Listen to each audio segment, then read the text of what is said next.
რომელ ქართულ საჭმელს არ შეჭამდი არასდროს? ღომს. ღომი? მე მეგონა რომ მთელ სოფლიოში მარტო ვიყავი ეგეთი ვისაც ღომი არ მოსწონს. რატო არ მოგწონს ღომი? გასინჯული ხო გაქვს? არა. ბიჭო, გასინჯული თუ არა გაქვს, რანაირად არ მოგწონს ღომი? რომელ ქართულ საჭმელს არ შეჭამდი არასდროს? მე? ხო. პირადად მეგრელებს ბოდიში, მაგრამ ხარჩო არ მიყვა. მეგრელებს მეთქი და მე მგონი მეგრულია ხარჩო, ხო თუ არა? არა. რა არ გიყვარს? ის რო არის, რა ქვია? ღზე ხო არ იწყება? და ღომი ხო არ ქვია? ღომი. ღომი არ გიყვარს? არ მიყვარს. ჩემნაირი ადამიანი. აი, მეც ბოდიში გულით გიხდი. მაპატიეთ. ჩემნაირი ადამიანი ვიყავი. არც მე არ მიყვარს ღომი. ელარჯი გიყვარს?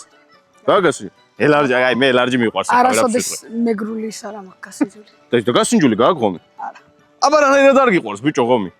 რა ვიცი.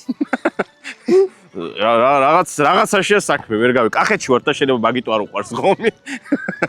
გასინჯო ღომი და მერე თქვი ბიჭო, მოგწონს თუ არ მოგწონს. კაი, მოკლედ აიღე პატარა ქექე. რომელ ქართულ საჭმელს არ შეჭამდი არასდროს?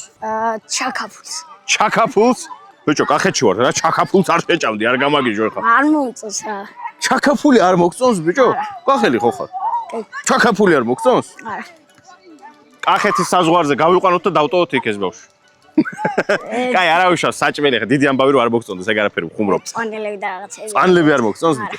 ღომი მოგწონს შენ? არა. არც ღომი არ მოსწონს, კაი, არა ადრე უშავს. მომწონდა. აიღე პატარა ქექე. რომელ ქართულ საჭმელს არ შეჭამდი არასდროს? ღომი. გასინჯული არა მაქვს, მაგრამ არ მინდა გასინჯოთ. თუ არ გაქვს გასინჯული, რატო არ შეჭამდი? ავე, არ მინდა ღომი გასინჯო. ეგეთი ცუდიც არ არის ხა ღომის სიმართლე რომ თქვა. აი მეც არ მიყვარს ღომი, მაგრამ ეგეთი ცუდიც არ არის რომ არ გავსინჯო. არ უნდა რომ გასინჯოს, კარგი. მოკლედ აღმოვაჩინე რომ კახეთში ღომი არ უყვართ. ოღონდ ისე რომ გასინჯული არ აქვს.